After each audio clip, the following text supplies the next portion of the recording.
Ek het op die bus gesit en 'n jong dame het op die bus geklim. Toe sy in die gangetjie afgestap kom, het my hart begin bloei. Toe ek na haar kyk, het ek geskrik, want sy was letterlik net 'n geraamte met 'n vel om. Ek het ewe skielik so ietsie beleef van waarvan Jesus gepraat het, daardie innige jammer, daai seerkry jammer wat jy voel vir iemand. Sy het, soos wat die Vader dit bestem het, oorkant my gaan sit. En so het ons gery, en ek kon nie help nie, maar groot trane het net oor my wange gerol. So sonder dat sy dit geweet het, het ek die heeltyd net vir haar gebid en Jesus se bloed oor haar afgebid. En gekom teen enige iets wat daartoe aanleiding gegee het, dat sy fisies so lyk soos wat sy lyk. Toe het sy opgestaan en gereed gemaak om af te klim van die bus af. Ek wou iets doen, maar al wat ek kon doen, was om haar hand in myne te neem en haar in die oë te kyk.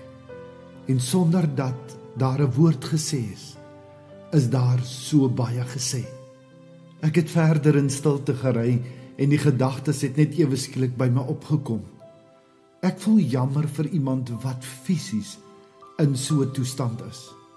Maar hoe jammer kry ek ander mense wat rondom my lewe, wat geestelik en emosioneel, soos hierdie dame lyk.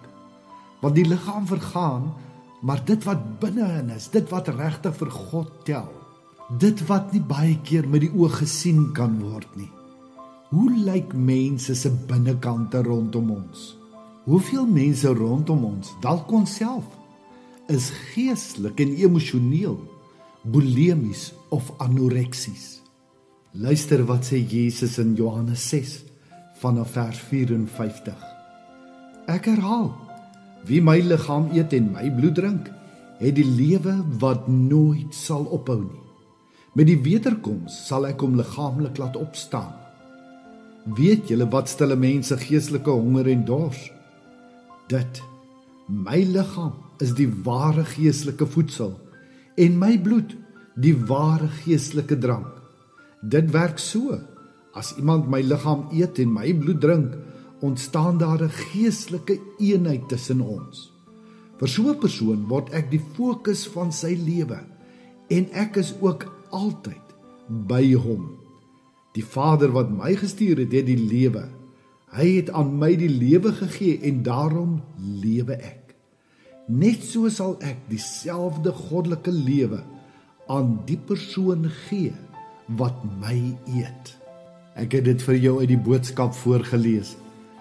Jesus sê, het 'n klomp mense wat daarna geluister het, se koppe heeltemal gesmokkel. Hulle het nie verstaan wat hy bedoel nie.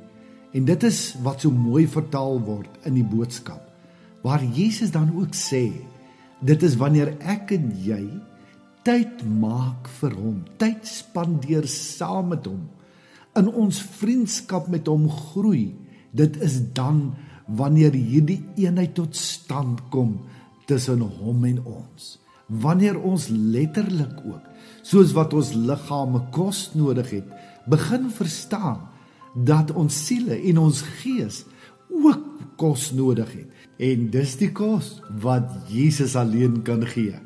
Hy is die brood, hy is die wyn. Die vraag het so onwillekeurig by my opgekom. Hoe sal my liggaam lyk as ek die hoeveelheid tyd en kos wat ek geestelik by Jesus kry en tyd maak om by hom te kry, as ek soveel kos vir my liggaam moet gee? Jy sien, ons maak tyd om te eet en om ons liggame te bederf met lekker kos. Maar die liggaam gaan eendag doodgaan en hy gaan maar weer terugkeer tot stof. Maar die siel en die gees wat nooit gaan doodgaan nie. Ons gee ons lywe ten minste 3 maal op 'n dag kos. Maar hoeveel kos gee ons siele en ons gees op 'n dag? Daardie dele wat nooit gaan doodgaan nie. God en Jesus nooi ons uit om hierdie naweek ook by sy feesmaal te kom aansit. Ook hier oor Kersfees. So ek jou gister gesê, die uitnodigings is uitgestuur. Hoe gaan ek en jy reageer?